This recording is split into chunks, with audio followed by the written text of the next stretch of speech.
The dust clung to Nora James's skirts as the afternoon sun beat down mercilessly on the Copper Creek train depot. She'd been standing on that platform since dawn, her heart racing each time a train whistle sounded in the distance, only to feel it sink when Benjamin Price didn't step off the arriving train. The depot clock now showed 5:30, and the last train of the day had come and gone 30 minutes ago, leaving the platform deserted except for her solitary figure. It was 1878, and the promise of a new life with her mail-order groom had evaporated like morning dew under the harsh Colorado sun. Nora clutched the letter in her hand so tightly the paper had begun to tear at the creases. "I'll be there on the 17th of June. Look for me on the noon train," he'd written, but noon had come and gone, as had every other train thereafter. "Madam, station's closing soon." Nora turned, blinking back tears she refused to shed. The station master stood at the door, keys jangling impatiently in his hand. "Just a little longer, please," she whispered, though she knew it was futile. Benjamin wasn't coming. The station master's expression softened slightly. "Train schedule's done for today. Nothing else coming through till morning." With a nod, Nora gathered her carpet bag and the small trunk that contained everything she owned. At 22, she'd left behind her life in Boston after her parents' deaths left her with nothing but debts.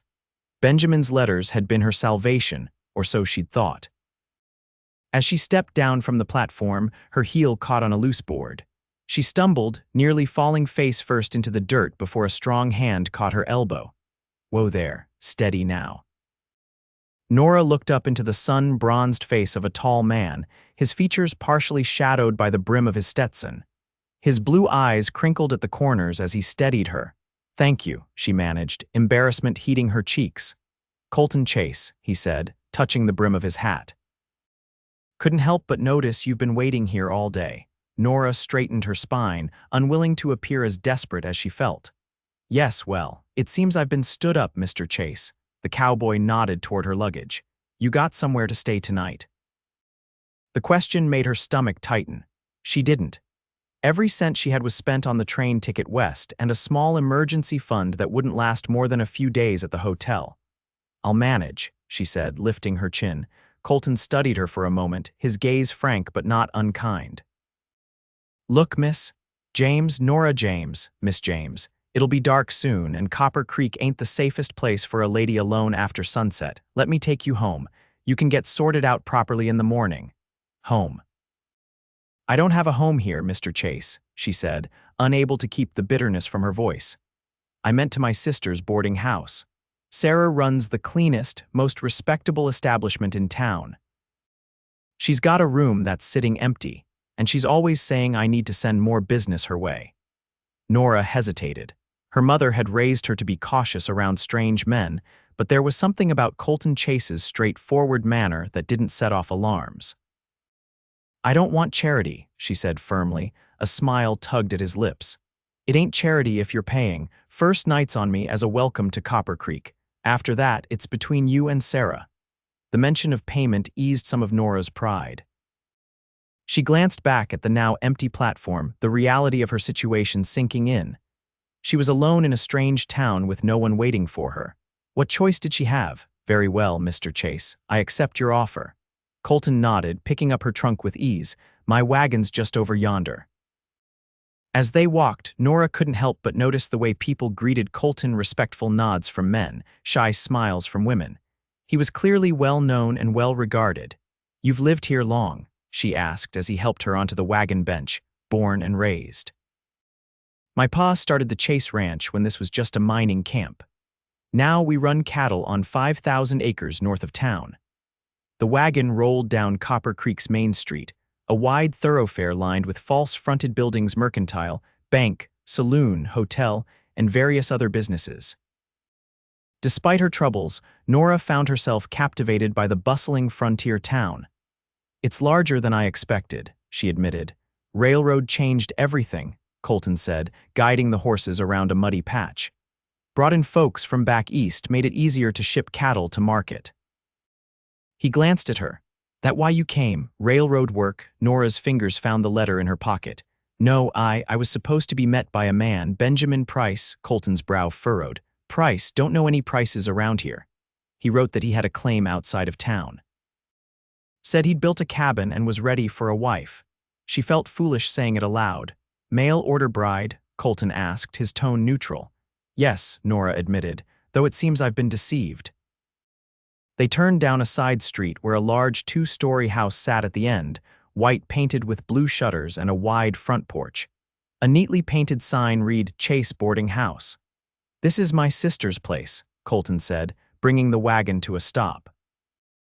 Best cooking in the territory, so you'll eat well at least. As they approached the house, the front door opened and a woman who shared Colton's blue eyes stepped out, wiping her hands on an apron. Colt, I wasn't expecting you until supper on Sunday. Her gaze shifted to Nora. And you've brought company. Sarah, this is Miss Nora James. She needs a room. Miss James, my sister Sarah Wilkins. Pleased to meet you, Nora said, extending her hand. Sarah's warm grip was reassuring. Likewise, any friend of my brother's is welcome here. Miss James just arrived on today's train, Colton explained, carrying Nora's trunk up the steps. Had some trouble with her arrangements. Understanding dawned in Sarah's eyes. Well, you're in luck. I've got a lovely corner room upstairs that just came available. It gets the morning sun, something wonderful. Inside, the boarding house was immaculate, with polished wood floors, tasteful furnishings, and the mouth-watering smell of cooking coming from the back. Supper's in an hour, Sarah said. Let me show you to your room so you can freshen up. Colton set down the trunk. I should head back to the ranch, got chores waiting. You'll stay for supper, Sarah said firmly. It's too late to ride all the way back tonight. He looked about to argue, then nodded. If you're sure. Always room for you, you know that. Sarah turned to Nora. Come along, dear. Let's get you settled. As Nora followed Sarah upstairs, she felt Colton's gaze on her back. Despite her disappointment and uncertainty, she found herself curious about the cowboy who'd come to her rescue. The room was small but comfortable, with a brass bed, washstand, wardrobe, and a window overlooking a garden in the back. Bathrooms at the end of the hall, Sarah explained. Hot water for the tub costs extra, but there's always warm wash water in the evenings. It's lovely, Nora said, genuine gratitude in her voice. Mr. Chase said the first night's covered, but I can pay after that. Sarah waved a hand.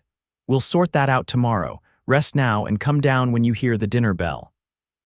Alone at last, Nora sank onto the bed and finally let the tears come. All her hopes, all her careful planning had amounted to nothing. Benjamin Price had either changed his mind or never existed at all. Either way, she was stranded in Copper Creek with limited funds and no prospects. When she'd cried herself out, Nora washed her face, changed her travel-stained blouse for a clean one, and tidied her dark hair. By the time the dinner bell rang, she'd composed herself enough to face her hosts with dignity. The dining room held a long table that could seat 12, though tonight only 6 places were set.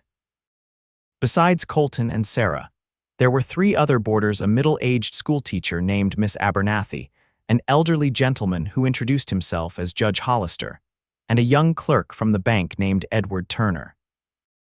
Conversation flowed easily during the meal, which was indeed as delicious as Colton had promised: roast beef, mashed potatoes, green beans, and fresh baked bread.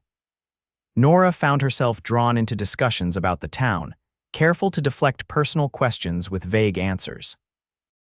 So what brings you to Copper Creek, Miss James? Judge Hollister asked as Sarah served apple pie for dessert. Before Nora could formulate a response, Colton spoke up. Miss James is considering opening a dressmaking shop. She's got experience from back east and wanted to see if there was opportunity here. Nora shot him a surprised glance, which he met with an almost imperceptible nod. Oh, how wonderful, Miss Abernathy exclaimed. We desperately need a good seamstress, Mrs. Fletcher tries her best, but her eyesight isn't what it was. I haven't decided for certain, Nora said carefully, playing along. I'm still weighing my options. You do well here, Edward Turner offered. Ladies in town are always complaining about having to order from catalogs or make the trip to Denver for anything fashionable. The conversation shifted to town gossip. and Nora felt a surge of gratitude toward Colton for his quick thinking. The story gave her a respectable reason for being in town alone, avoiding the humiliation of explaining she'd been jilted by a mail-order groom. After dinner, while the others retired to the parlor, Nora slipped outside to the front porch. The evening air was cool after the heat of the day, with stars beginning to appear in the darkening sky. "Hope you don't mind I made up that story," Colton said, joining her at the porch railing. "Figured it was easier than explaining the real reason." "Thank you," she said sincerely. "It was thoughtful of you. You really do so. Noticed your hands have the calluses for it." Nora looked down at her fingers, marked by years of needlework. "Yes, I worked as a seamstress in Boston after my parents died. It's how I saved for the journey west." "Then maybe it wasn't such a made-up story after all," Colton suggested. "Town could use a good dressmaker." "Perhaps," she allowed, though the idea of staying in Copper Creek hadn't occurred to her. "I haven't thought that far ahead yet." They stood in companionable silence for a moment, watching as lamps were lit in windows across town. "This Benjamin Price," Colton said finally. "You have any way of contacting him? Maybe there was a misunderstanding about dates." Nora shook her head. "I only have the address he gave for letters of claim near Copper Creek, but you said you don't know him." "I know most ranchers and homesteaders in the area. Price isn't a name I've heard." He frowned. "There's the land office. They'd have records of any legitimate claims." "I'll check tomorrow," Nora decided. "I'll take you," Colton offered. "I've got business in town anyway." "You don't have to do that. You've been kind enough already." Colton turned to face her, his expression serious in the gathering dusk. "Miss James, I don't know what kind of men you're used to dealing with, but out here, we don't leave ladies to fend for themselves when they're in trouble. It's not charity, it's just being decent." His sincerity touched her. "Then I would appreciate the help, Mr. Chase." "Colton," he corrected. "Or Colt, Mr. Chase was my father." "Colton," she agreed. "And I'm Nora." The next morning dawned clear and bright. Nora woke early, the unfamiliar sounds of the boarding house footsteps on the stairs, doors opening and closing, muted voices pulling her from sleep. For a disorienting moment, she forgot where she was, expecting to see her small Boston room. Then reality came flooding back. She dressed in her second-best dress, a navy blue cotton with white piping that had traveled remarkably well in her trunk. After pinning up her hair, she went downstairs to find breakfast laid out in the dining room: eggs, bacon, biscuits, and coffee. Colton was already there, talking with his sister. "Morning," he said, rising as she entered the room. "Sleep well." "Yes, thank you," Nora replied, accepting a cup of coffee from Sarah. "Colt tells me you two are heading to the land office today," Sarah said, filling a plate for Nora. "That's good thinking. If this Price fellow really has a claim, they'll have it on record. And if he doesn't?" Nora couldn't help asking. Sarah's expression softened. "Then we'll figure something else out. You're not alone here." After breakfast, Nora and Colton walked the few blocks to the land office, a small brick building near the courthouse. Inside, a bespectacled clerk looked up from his ledgers. "Morning, Mr. Chase. What can I do for you today?" "Morning, Phillips. I'm helping Miss James here locate someone. A Benjamin Price. Should have filed a claim in the last year or so." Phillips adjusted his glasses. "Let me check the records." As he thumbed through a large book, Nora held her breath. Part of her still hoped there was an explanation that Benjamin was real and had simply been delayed. Price. Phillips muttered. "No, I don't see any claim filed under that name in the past 2 years." "Could he have filed elsewhere? Denver, perhaps?" Nora asked. "Possible, but unlikely if he claimed to have land near Copper Creek. This office handles all claims within 50 miles. Colton thanked the clerk and guided Nora outside, where she stood blinking in the bright sunlight, trying to process this confirmation of her fears. "I'm sorry, Nora," Colton said gently. "It's not your fault," she said, straightening her shoulders. "I should have been more careful." "More skeptical? What did you know about him? Where did you meet?" "We never met," Nora admitted. "He placed an advertisement in the Boston Herald seeking a bride. We exchanged letters for 6 months. He sent money for my train ticket." She pulled the creased letter from her pocket. "This is the last one I received, with instructions to meet him at the depot yesterday." Colton studied the letter. "Postmarks from Denver, not Copper Creek." Yes, he said he traveled there for supplies. Mind if I keep this? I've got a friend who works for the railroad. Might be able to trace where the money order for your ticket came from. Nora hesitated, then handed over the letter. What's the point? He clearly doesn't exist, or at least doesn't want me. The point is, someone lured you out here under false pretenses. That could be dangerous. A chill ran through her despite the warm morning. She hadn't considered that angle. Come on, Colton said. Since we're in town, let's stop by the Mercantile. Owner's wife might know if there's any call for dressmaking services. The Mercantile was busy with morning shoppers. Mrs. Miller, the proprietor's wife, lit up when Colton mentioned Nora's sewing skills. A dressmaker, here in Copper Creek. Oh, that would be heavenly, she exclaimed. Ladies have been making do with catalog orders and whatever poor Mrs. Fletcher can manage with her arthritis. Do you have samples of your work? In my trunk, Nora said, caught up in the woman's enthusiasm despite herself. I made most of my own clothes. Mrs. Miller examined the stitching on Nora's sleeve. Fine work, very fine.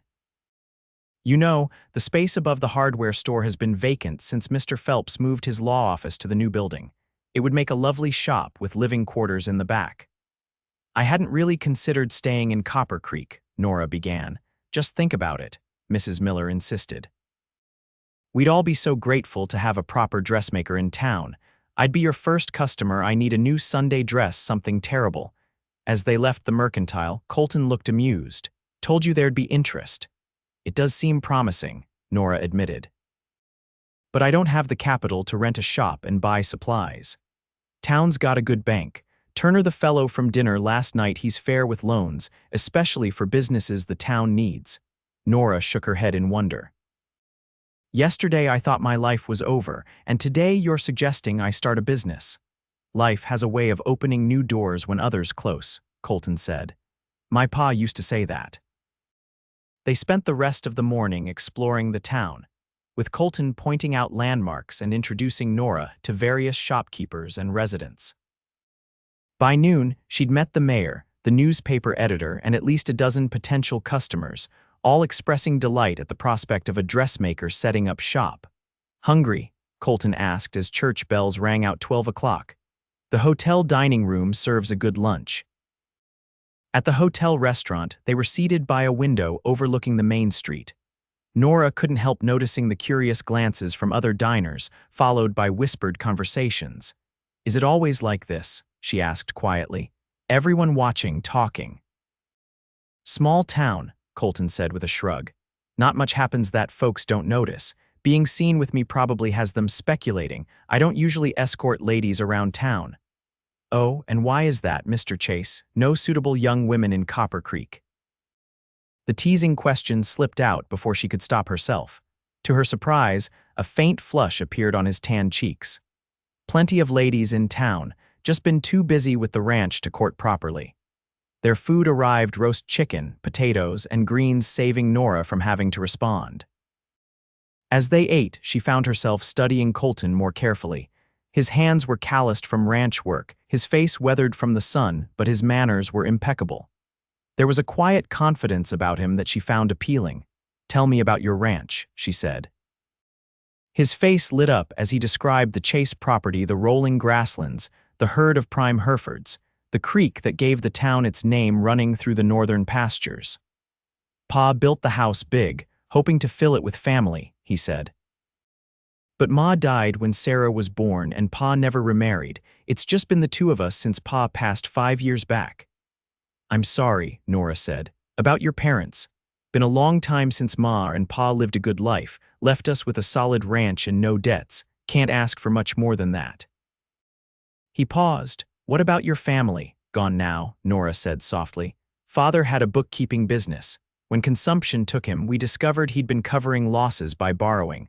Mother tried to keep things afloat, but the stress weakened her. She followed him within the year. That's rough, Colton said, genuine sympathy in his voice. How old were you? 20. Old enough to work but young enough that respectable positions were limited without references or connections.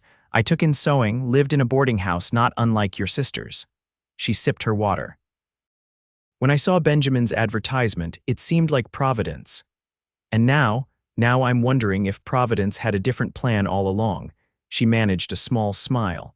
Perhaps I was meant to come to Copper Creek, just not for the reason I thought. After lunch, they visited the vacant shop above the hardware store.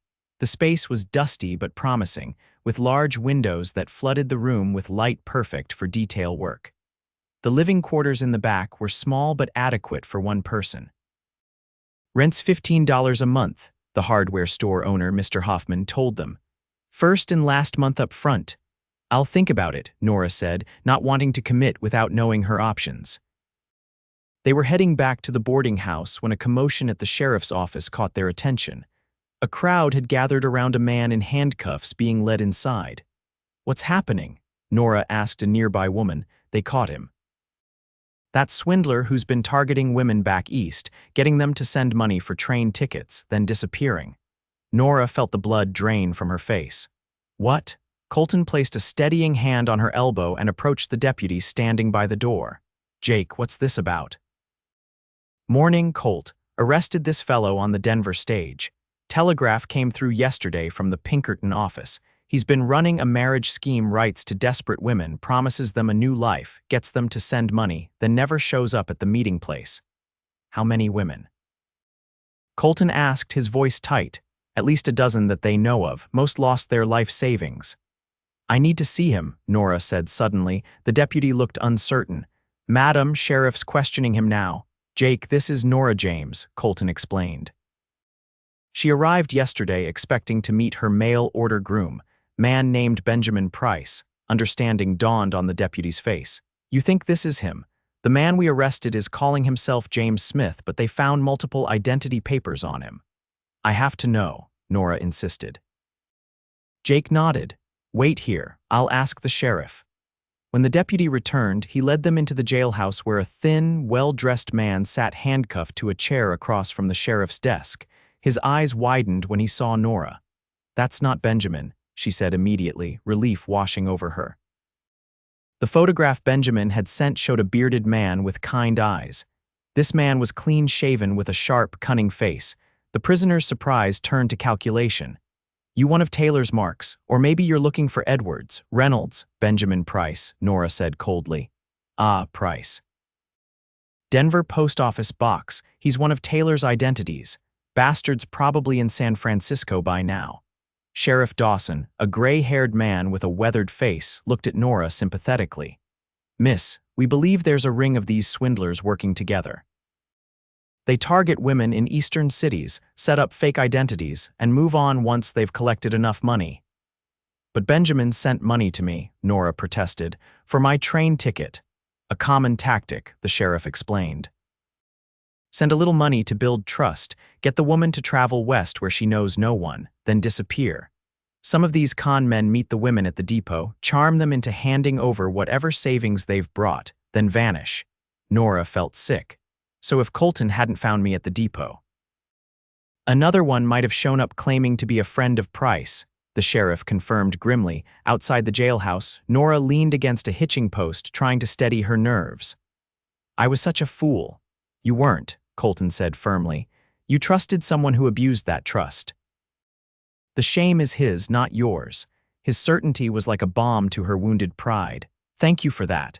Sheriff says they'll want your statement tomorrow. Any letters you have from Price might help them catch the rest of the ring. Of course, Nora agreed. I want to help prevent this happening to other women. As they walked back to the boarding house, Nora felt a strange lightness despite the shock of learning how she'd been deceived.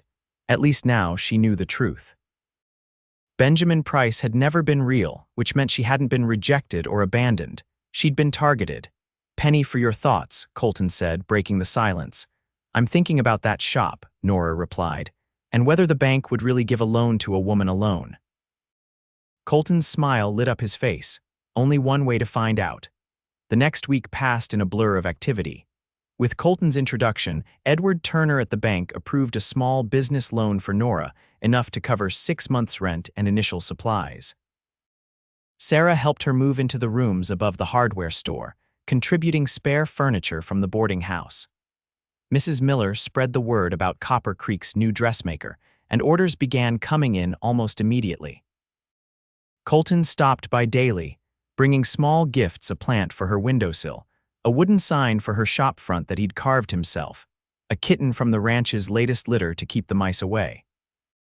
Nora found herself looking forward to his visits, his steady presence a comfort as she established herself in this new place. On Sunday, a week and a day after her arrival in Copper Creek, Colton invited her to visit the Chase Ranch. Sarah packed them a picnic lunch and they set off in Colton's wagon, heading north out of town. "I've been meaning to ask," Nora said as they traveled. "Why were you at the depot that day when you found me, picking up a package?" Colton said. "Ordered some new breeding stock records from back east. But honestly, I'd noticed you earlier in the day when I rode into town. Hard not to a lady standing alone on the platform for hours tends to draw attention. So you were watching me all day," Nora teased. "Not exactly. Went about my business, but I kept an eye out. Something about you." He cleared his throat. "Anyway, when I saw you still there at closing time looking lost, I figured you needed help." The countryside opened up before them, the dusty road giving way to vast grasslands dotted with wildflowers. In the distance, mountains rose blue against the sky. "It's beautiful," Nora breathed. "Wait till you see the house," Colton said proudly. The Chase Ranch house came into view as they crested a low hill, a sprawling two-story structure built of local stone and timber, with a wide veranda wrapping around three sides. Corrals and outbuildings spread out behind it, and cattle grazed in the distance. "You weren't exaggerating," Nora said in awe. "It's magnificent. Like I said, Pa built big, had dreams of filling it with children." He guided the wagon to the front of the house. "Sometimes I wonder if he'd be disappointed, seeing it so empty." "I'm sure he'd be proud of what you've accomplished," Nora said sincerely. Inside, the house was well-maintained but clearly a bachelor's domain, functional, but lacking the feminine touches that would make it truly a home. Colton showed her through the main rooms, a formal parlor, dining room, study, and spacious kitchen.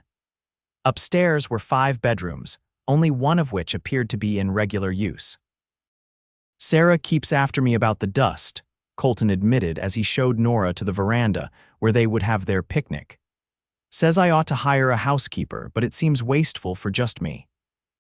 They ate on the veranda, enjoying Sarah's fried chicken, potato salad, and apple tarts while Colton pointed out landmarks on the property. After lunch, he took her to see the horses, introducing her to his favorite mount, a chestnut gelding named Rusty. "Would you like to ride?"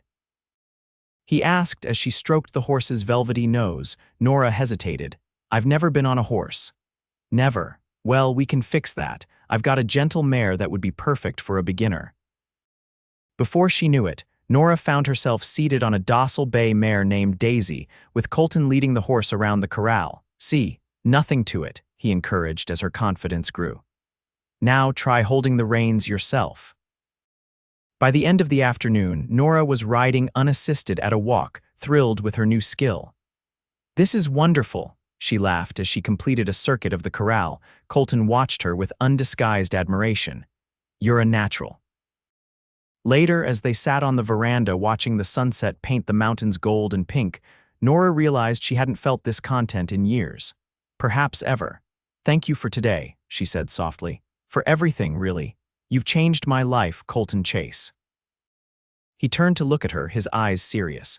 "You've changed mine too, Nora. This house hasn't felt like a home in a long time, having you here today." He trailed off, then took a deep breath. "I know it's only been a week, and I'm not one to rush things, but I feel like I've known you much longer." "I feel the same way," Nora admitted, her heart racing. "Good," he smiled, reaching over to take her hand.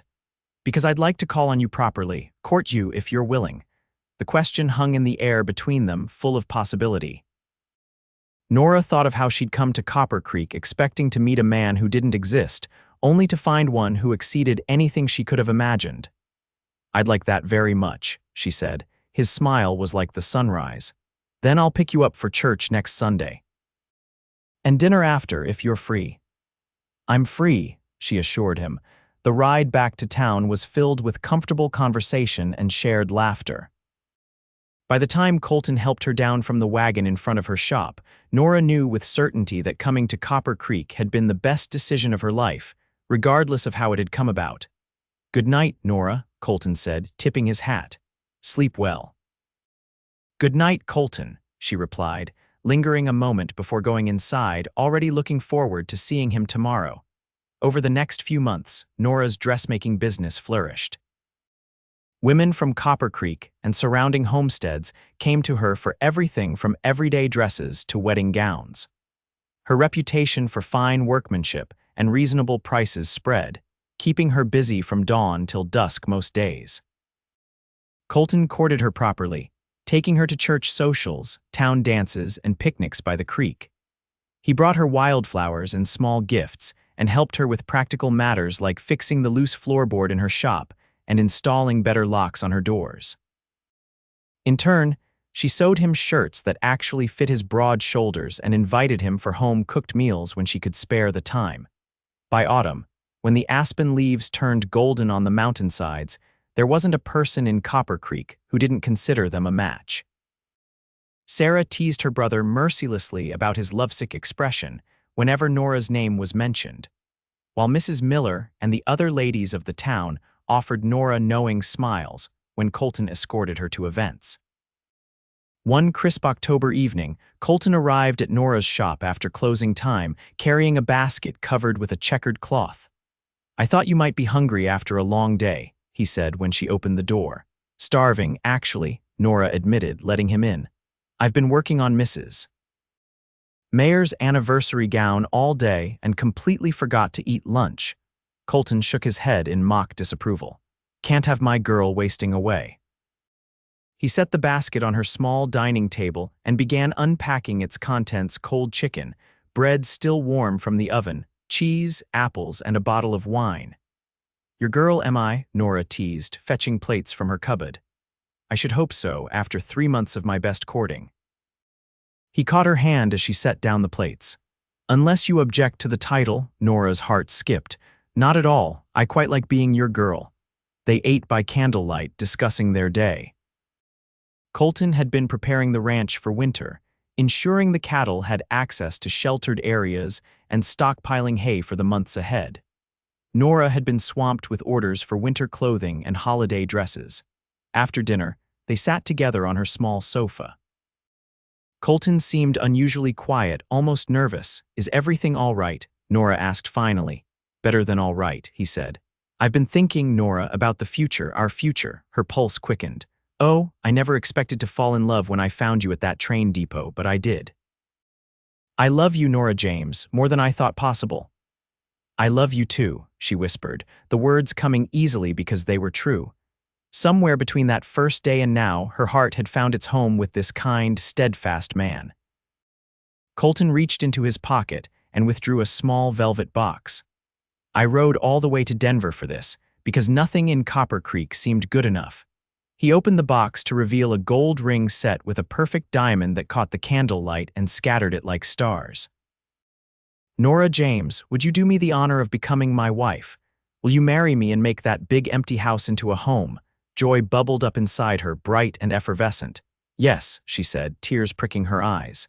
"Yes, Colton, I will marry you." He slipped the ring onto her finger, then cupped her face in his hands and kissed her, a kiss full of promise and tenderness. When they finally broke apart, Nora laughed softly. "4 months ago, I came to Copper Creek to marry a man who didn't exist. And now I'm engaged to a man who exceeds every dream I ever had." "Life does work in mysterious ways," Colton agreed. "I'm just grateful the train depot was closing that day, or I might never have found the courage to speak to you." They were married on Christmas Eve, with snow falling gently outside the church windows and pine boughs decorating the pews. Sarah stood as Nora's matron of honor, while Colton's foreman served as best man. The entire town turned out for the celebration, which continued at the Chase Ranch long into the night. When the last guest had departed and they were alone at last in the master bedroom, Colton took Nora's hands in his. "Welcome home, Mrs. Chase," he said softly. "It already feels like home," she replied, looking around the room she'd redecorated in the weeks leading up to the wedding. "Because you're here." In the years that followed, the Chase Ranch thrived under their combined care. Nora continued her dressmaking business, though on a reduced scale, setting up a sewing room in the ranch house where local women could come for fittings. Colton expanded the cattle operation, adding new breeding stock and increasing their grazing land. Their first child, a daughter named Elizabeth after Nora's mother, arrived the following winter, filling the house with infant cries and boundless joy. A son, James, named for Colton's father, followed 2 years later, and another daughter, Sarah, named for her aunt, 2 years after that. The house that had once seemed too large and empty now rang with children's laughter and the happy chaos of family life. Dinner tables were full, bedrooms occupied, and the veranda regularly hosted gatherings of friends and neighbors. On warm summer evenings, after the children were in bed, Nora and Colton would often sit together on the veranda swing, watching the stars appear over the mountains. "Do you ever think about him?" Colton asked one such evening, 10 years after they'd met. Benjamin Price. Nora leaned her head against her husband's shoulder. "Rarely, only when I remember how close I came to missing all of this." She gestured toward their home where their children slept peacefully. "If he'd been real, if he'd met me at the depot that day." "We might never have met," Colton finished. "I can't imagine my life without you in it, nor I without you." She smiled up at him. "The sheriff told me they eventually caught the entire ring of swindlers, 5 men working together, targeting women all across the eastern states. Good. Though in a strange way, I'm almost grateful to them." Colton squeezed her hand. "Their scheme brought you to Copper Creek to me. To think I once thought being stood up at that depot was the worst thing that could happen to me," Nora said with a soft laugh. "When really, it was the beginning of everything good in my life." Colton kissed her temple. "Remember what I told you that first week, life has a way of opening new doors when others close." "Your father was a wise man," Nora said. "He would have loved you," Colton assured her. "Almost as much as I do." As they rocked gently in the gathering dusk, Nora reflected on the journey that had brought her here. From a desperate young woman with nowhere to go to a beloved wife, mother, and respected businesswoman.